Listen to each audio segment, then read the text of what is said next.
Hi, my name is Adam Whitmer. I'm the founder and host of ComplianceCohort.com. This compliance clip is going to discuss whether a lender can have denial authority or not. So our question is, can a lender have denial authority? For example, if a lender's lending authority is $100,000, could they also decline a loan for $125,000 on their own, or would they need someone else to sign off on it? So basically, what they're saying is a lender has an approval authority up to $100,000, which they're allowed to approve loans up to $100,000, but for loans over $100,000, like $120,000, they are not permitted to make that approval.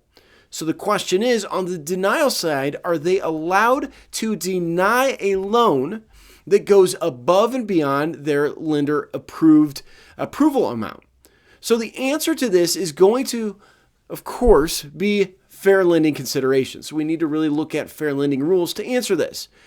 In fact, the answer to this is really going to depend on your policy. So what does your policy say? What is your approval authority, and does it differentiate between denial authority? Now, generally, most financial institutions are not going to differentiate between a denial authority and an approval authority. And for the most part, most financial institutions don't want their lenders going above and beyond their approval authority to deny a loan. And the reason for this, and the concern, of course, is comparative evidence of disparate treatment.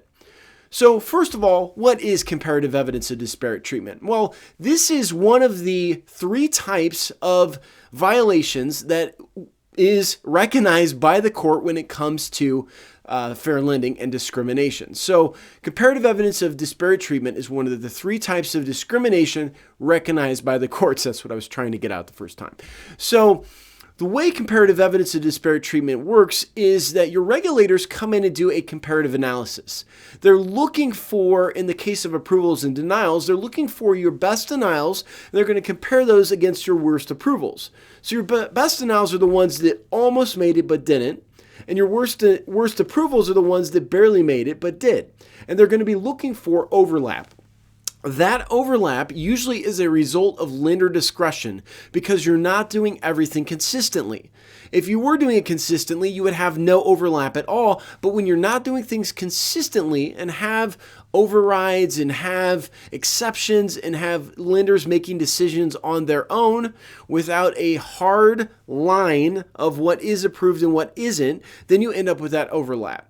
Now, for example, some larger organizations, larger creditors have gone to the point where they say everything above 620 and above is approved, everything below is denied, no exceptions whatsoever. And they do that on maybe auto loans or something like that. That takes away all discretion and all concern for comparative evidence of disparate treatment.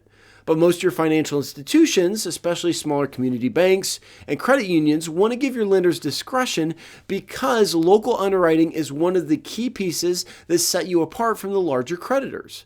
So when you have that local underwriting, you also have that discretion that could be a problem. So that is our concern. Now, when we're talking about having lender denial authority and allowing lenders to go above their lending authority to make a denial, what you run into is that discretion, where that lender's really not trained or used to doing loans in the amount above their lending authority. It can be problematic. And in fact, what you typically want to have happen is what's on the slide here, is you want to have a second review of denials, because a second review of denials helps reduce risk of comparative evidence of disparate treatment. In fact, I've said for years that one of the absolute best ways to reduce your fair lending risk is to have a strong second review process for your denials, especially when there's any type of discretion. The idea is that you're trying to eliminate any of that overlap. And if you have one central person doing that secondary review, somebody who sees all approvals and sees all denials, they'll be able to say, look, Adam, I know you wanted to deny this, but Bob would have done this loan. Let's see if we can work this out another way.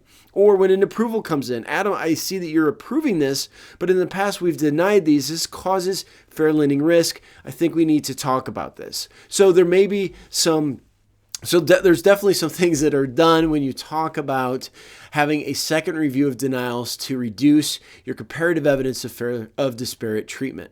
So this relates back to lender denial authority by saying you could do that, but you really need to have some mitigators in place to make sure that you don't have discretion that could result in comparative evidence of disparate treatment. That was a mouthful. So anyway, I hope you understood that. I hope I answered this question for that person who asked it. Again, my name is Adam Whitmer. Thank you so much for watching this compliance clip. If you're new to the compliance cohort, take a look at our site. We have a free membership where compliance clips just like this are available for free. We have a ton of articles available for free. We also have some more premium products that are available, some training products that look just like this. So thanks so much for watching. If I don't see you again, good afternoon, good evening, and good night.